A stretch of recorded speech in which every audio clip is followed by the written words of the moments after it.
In today's society, young people are often depicted into various social groups. Chavs, emos and preps are to name but a few of these. These groups are also often associated with certain acts. We are led to believe that people who wear tracksuit bottoms and Burberry caps will be living off benefits and committing acts of vandalism. And people who wear tight jeans and brush their hair to one side are cutting themselves and writing poetry. Over the course of this programme, I will aim to find out if there is any truth behind these stereotypes and what can be done to save us from a world full of unfair judgments.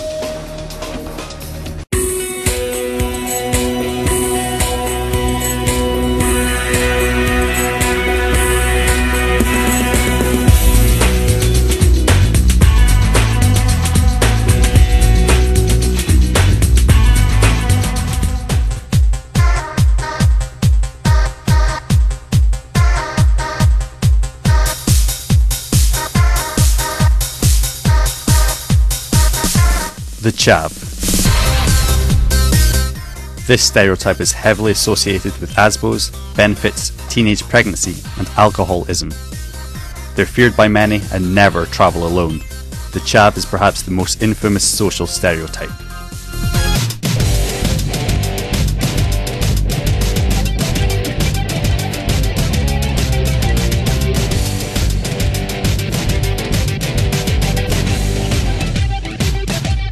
The emo. This stereotype is best known for writing poetry, self-harm and being generally depressed all the time. Often travelling in pairs, the emo perhaps gets the most stick out of all the stereotypes.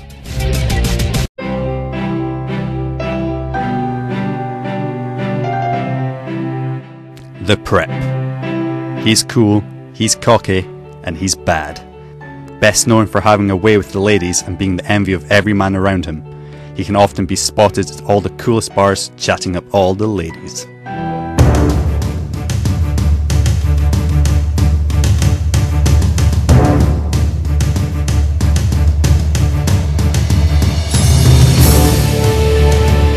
The nerd.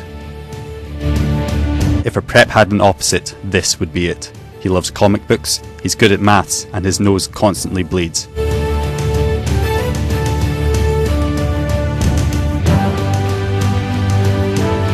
He can be found at any Star Trek convention. So we've met our stereotypes, but now it's time to find out why people have pre-made judgments on others before meeting them. I decided to speak to the leading psychologist at Aberdeen College, Brian Dunn, in the hope that he could shine some light on the subject. Thanks for taking the time out to talk. So you can tell me a little about who you are and what you do here at Aberdeen College? I'm the team manager for social sciences, hires and core skills, and my teaching expertise is sociology. So moving on to the area of social stereotypes, could you tell us from a sociology point of view why certain people have pre-made judgments about a certain group of people, say emos or chavs? I think people carry stereotypes in the boot in their heads about all types of groups.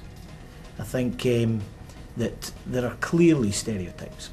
There are people that you don't actually need to see them to have an idea of what kind of aspects you might be able to deduce about their life.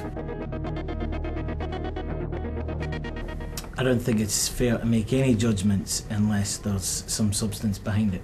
Fact is that there have always been groups in society that the general population like to focus all their anxieties, all their prejudices against. It just so happens that the present groups that come into that bracket would be chavs and neds, and there is a moral panic about knife crime. There's always been that element of knife use by different groups, different connections with crime, etc. But I do think, on the whole, it's unfair to just assume, because of the way the clothes somebody wears and the way that they may sound and their accent, etc. So do you think it's down to the people being judged or the people making these judgments to stop these presumptions being made? The media could tell some positive stories about neds and chavs. I recall one story I heard was that this guy, instead of having a go at these kids, had said, See how that bottles you've been smashing in the lane here? My dog, I take my dog down here and it cuts its feet. Only chance you could maybe just stack them up and I'll lift them the next day. And the kids did that. And it wasn't a problem. But you're not going to read about that in the paper, are you? No. It's far more easier to read about hoodies running rampage across the city.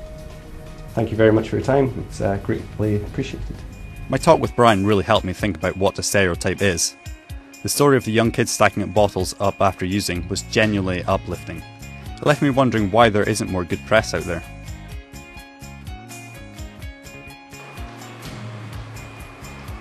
I knew now that having pre-made judgments was totally wrong. The question was, what was I going to do to help the situation? Okay, I'm at the Trinity Centre in Aberdeen. I've got my pass and now it's time to interview some of the public to see what they think. I am going to show them 4 pictures. One of an emo, one of a Ned,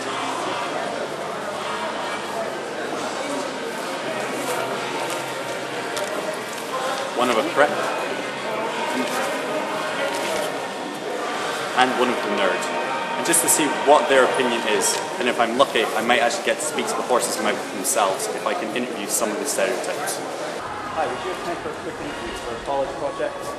Really quick. You can both do it if you want. Okay, all I wanted to know is, when you see this image, what do you think? Ned. And why do you think that? His clothes and his whole attitude. And do you think it's fair to make these pre-made judgments based on what he's wearing?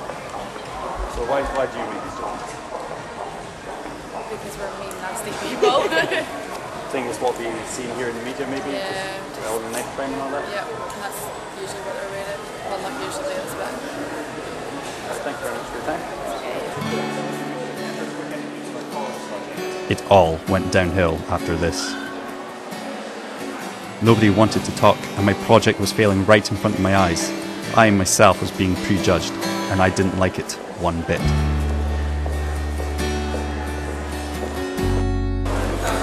So nobody seems willing to speak just now. I don't know, maybe I'm scaring them off. I think we'll take a 5-minute break and I'll come back and hopefully get some interviews.